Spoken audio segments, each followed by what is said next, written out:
Bon, alors, certains amis à moi viennent de commencer le jeu et donc ils ont un peu de mal avec certaines bases, tout simplement. Donc, pour commencer ça, on va dire directement que le tutoriel est assez bien fait. Donc, elle nous explique bien comment utiliser les harcèlements, comment obtenir les runes, etc. Mais par contre, un point qui n'est jamais vraiment très bien mis en avant, qui n'est jamais bien explicité, ce sont les runes. Alors, qu'est-ce que sont les runes? Il faut savoir qu'il y a donc 6 emplacements, ça c'est bien expliqué, mais qu'il y a une différence. Tout simplement que dans les emplacements 1, 3 et 5, on va plutôt prendre ce que vous devez faire normalement, donc 1, 3 et 5, il y a des stats qui ne changeront pas, et ce sont les stats flat, donc les stats principales. En 1, ce sera de l'attaque flat, donc pas en pourcent.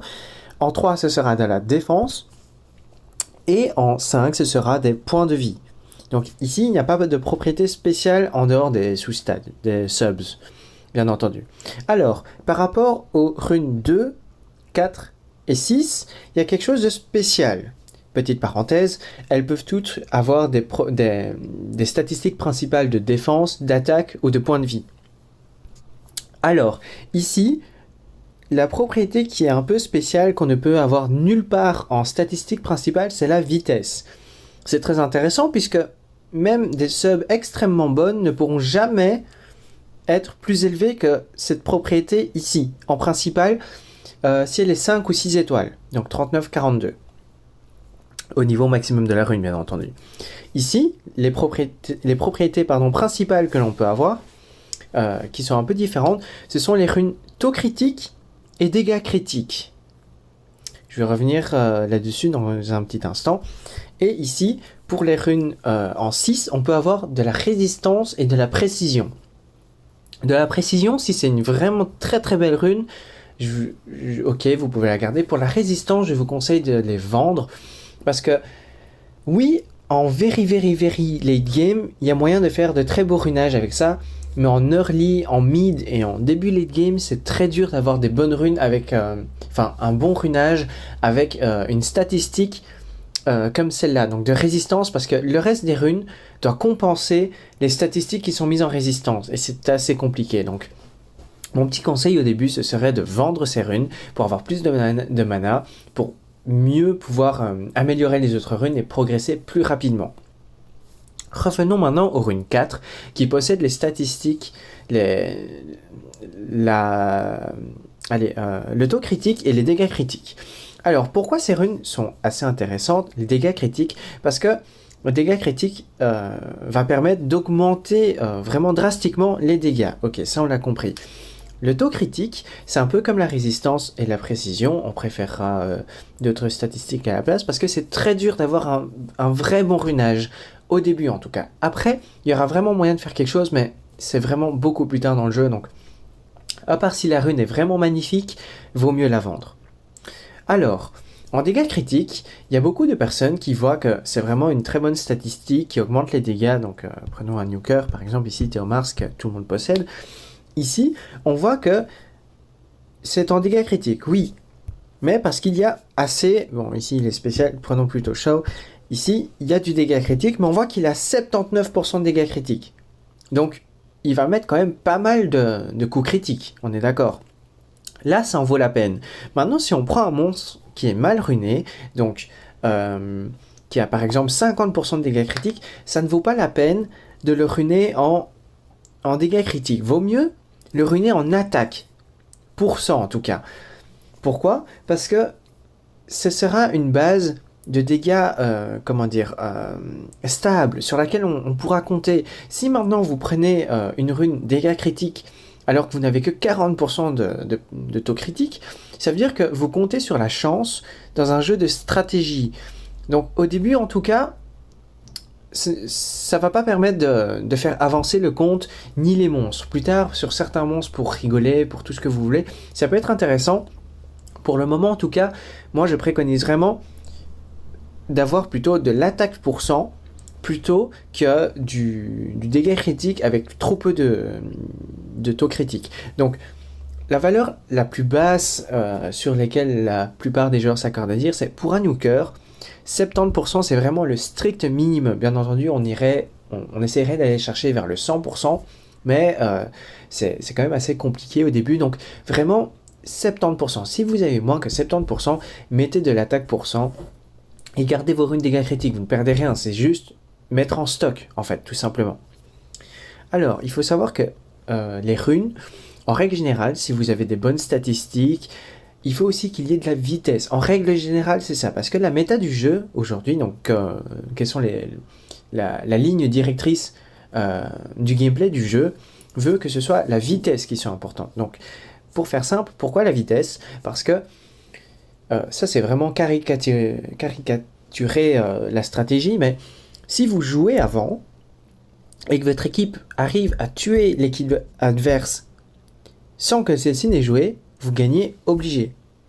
C'est aussi simple que ça. Évidemment, il y a beaucoup de stratégies pour contrer, pour pallier ce système, mais pour faire simple, c'est ça. Si vous tuez l'équipe adverse entière avant qu'elle ne joue, vous gagnez.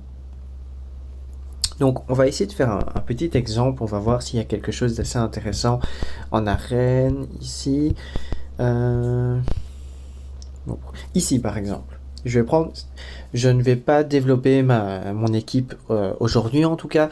Ici, c'est vraiment pour montrer que jouer plus vite, en règle générale, permet de gagner. Ce n'est pas vrai sur tous les cas, etc. Mais c'est juste pour faire comprendre la méta, en fait.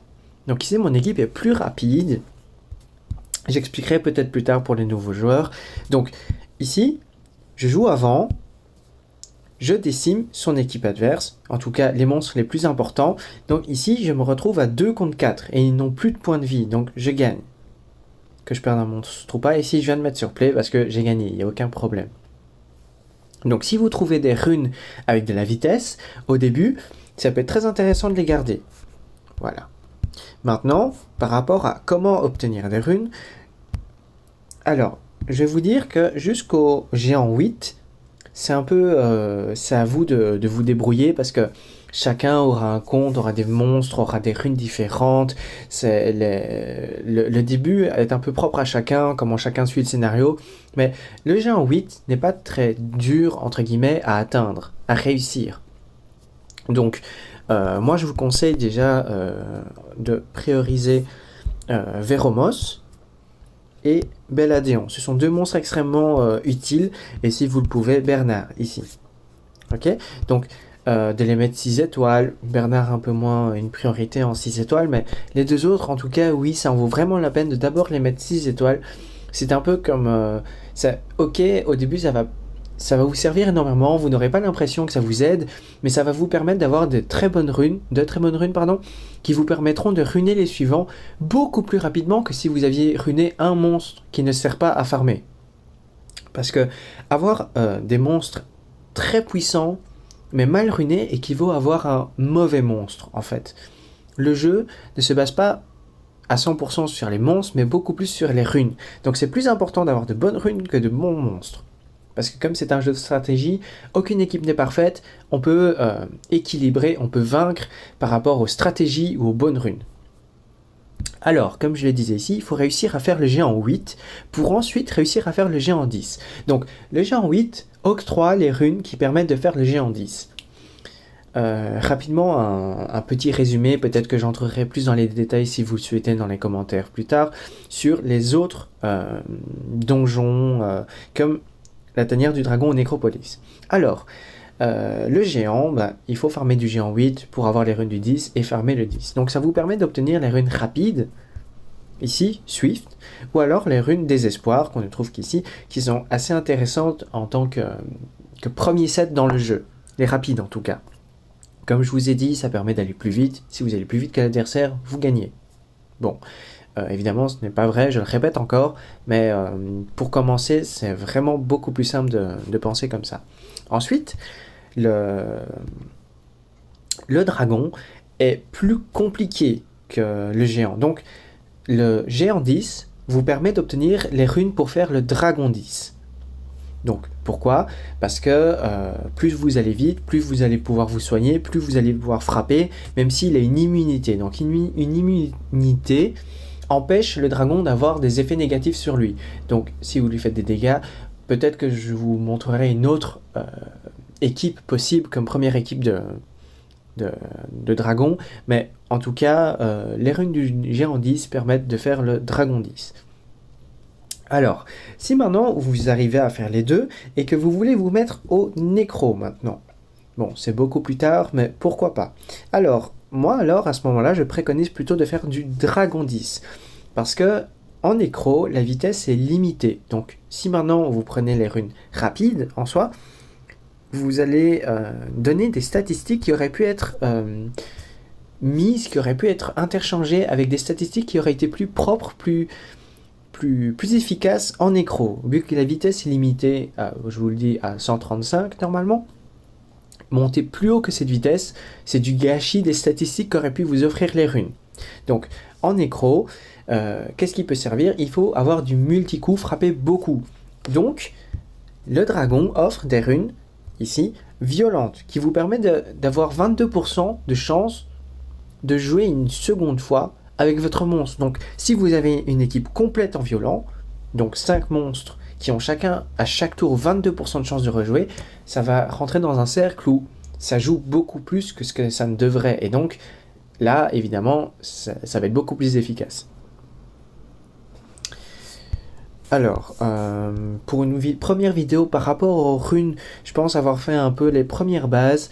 Je vous demande de peut-être me dire qu'est-ce que je pourrais un peu plus développer, dites-moi en commentaire ce qui vous intéresserait.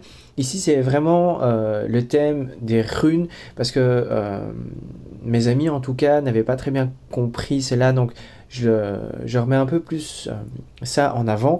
S'il y a d'autres choses qui vous intéressent, par exemple, quelles statistiques en PVP sont les plus importantes, comment utiliser le break def, le buff attack, l'immunité, comment vaincre ceci, cela, pourquoi pas.